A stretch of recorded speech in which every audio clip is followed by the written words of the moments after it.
ನಮಸ್ಕಾರ ಸ್ನೇಹಿತರೆ. ಸೊ ಈ ಗಿಡ ಬಹುಶಃ ತಾವೆಲ್ಲರೂ ಕೂಡ ಹೊಲಗಳಲ್ಲಿ ಮತ್ತು ರಸ್ತೆ ಪಕ್ಕ ಮತ್ತು ಬೇರೆ ಪಾಳು ಬಿದ್ದ ಭೂಮಿಯಲ್ಲೆಲ್ಲ ಬೆಳ್ಕೊಂಡಿರ್ತದೆ. ಇದಕ್ಕೆ ಅರಿಶಿಣ ಉಮ್ಮತ್ತಿ ಅಂತ ಹೇಳ್ತಾರೆ.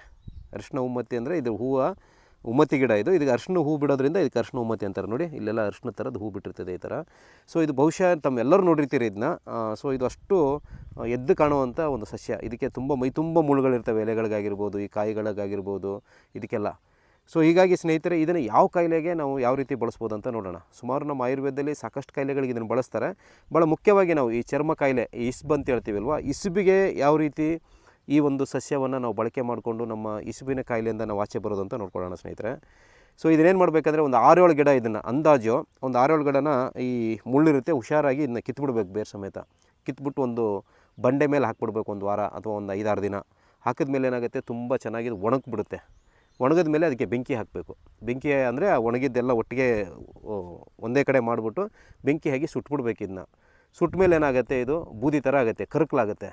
ಸೊ ಆ ಕರಕಲನ್ನ ಏನು ಮಾಡಬೇಕು ಅಂತಂದರೆ, ಈ ಕೊಬ್ಬರಿ ಎಣ್ಣೆ ಬರುತ್ತಲ್ಲೋ, ಶುದ್ಧವಾದಂಥ ಕೊಬ್ಬರಿ ಎಣ್ಣೆಗೆ ಆ ಒಂದು ಕರಕಲನ್ನು ಹಾಕಿ ಒಂದು ಕಲ್ಪತ್ತಲ್ಲಿ ಹಾಕಿ ಚೆನ್ನಾಗಿ ಅದನ್ನ ಪೇಸ್ಟ್ ಥರ ಅರಿಬೇಕು. ಅಂದರೆ ಈಗ ನಾವು ಕೊಬ್ಬರಿ ಎಣ್ಣೆ ಒಂದು 2 ಚಮಚ ಹಾಕಿದ್ರೆ ಇದು 1 ಚಮಚ ಹಾಕೋದು, ಸ್ವಲ್ಪ ಅರಿಯೋದು. ಅಂದರೆ ಇದು ಮೊಲಾಮ್ ಥರ ಆಗುತ್ತೆ ಇದು.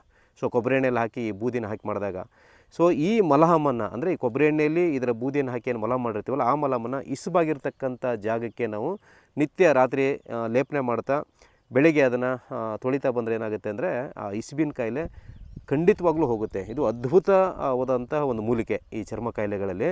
ಇಸುಬಿಗಂತೂ ಇದು ರಾಮಬಾಣ ಥರ ಕೆಲಸ ಮಾಡುತ್ತೆ.